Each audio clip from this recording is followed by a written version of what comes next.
I know we've talked about categories in other videos, and it is important to stay in a category.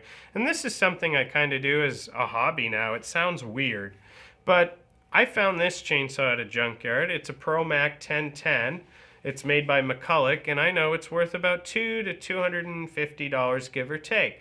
This chainsaw I picked up yesterday at the junkyard for exactly $16. I know it weighs 16 pounds because I've sold 5,000 of them. So here's a prime example of old rusted junk I bring back from the junkyard. I don't personally sell chainsaws on eBay anymore, but I still have the interest, and I know what I'm looking at. So this is an old two-man mall chainsaw.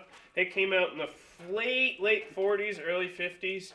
I paid 20 bucks for this. Looking at this, you'd be like, I don't know what it is, an old riding lawnmower engine or something. That's what the junkyard thought. Gave him 20 bucks for it. I can sell this on eBay for $100 to $200. It's kind of a bigger, bulkier item to ship, but you know, it's still extremely rare, and they don't make them anymore. So one of America's first chainsaws right here.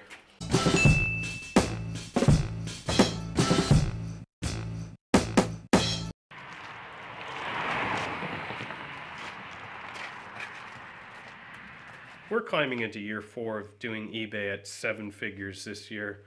And I had a fire.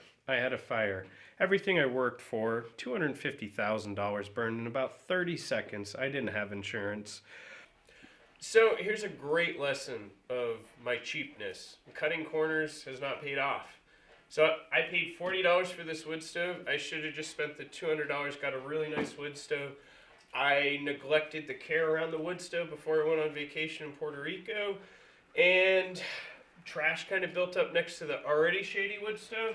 So we had holes in the bottom of the wood stove. So the heat from the fire really made the holes bigger from the really big fire that burned in here. So neglect and being cheap kind of ultimately cost me $250,000. So lesson to be learned here. So what do you do? What do you do? And this just happened not that long ago. So what do? You lay in bed and you sit there and cry about your problems. Going back to why I'm here to motivate you, I'm going to use the same technique that I'm going to suggest to you to myself. I could lay in bed and mope about it. I could even call up a best friend and see if I can get a job for $25 an hour. Yeah. I have overcome all these hurdles. I've gotten to this spot in my life. I have millions of views of traffic. I'm going to flush it down the toilet because I'm laying in bed? No. I'm going to funnel this into a much better machine. I'm going to utilize this, fine-tune it. I'm going to diversify twice as many assets. Out of the ashes of this fire and this tragedy and this hurdle, out of the ashes, I'm going to come up on top. And I want you to follow me on my journey and how I did that and where we are going.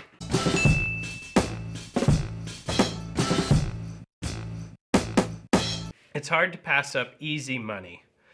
And what do I mean by that, folks? I don't sell chainsaws on my regular account anymore. I have a second account that I can sell hot items that I know about on my second account that doesn't affect my primary bread-winning account. So I can still kind of have a yard sale. I can still kind of sell whatever I want on that account because I don't so much care about the algorithm there. I have a hot item that's going to sell fast. And I'll tell you what, paying 16 bucks for this and getting $200, $250, that's easy money, folks. So if you like this content and what we're about, stay tuned for more videos like this with the Entrepreneur's Edge.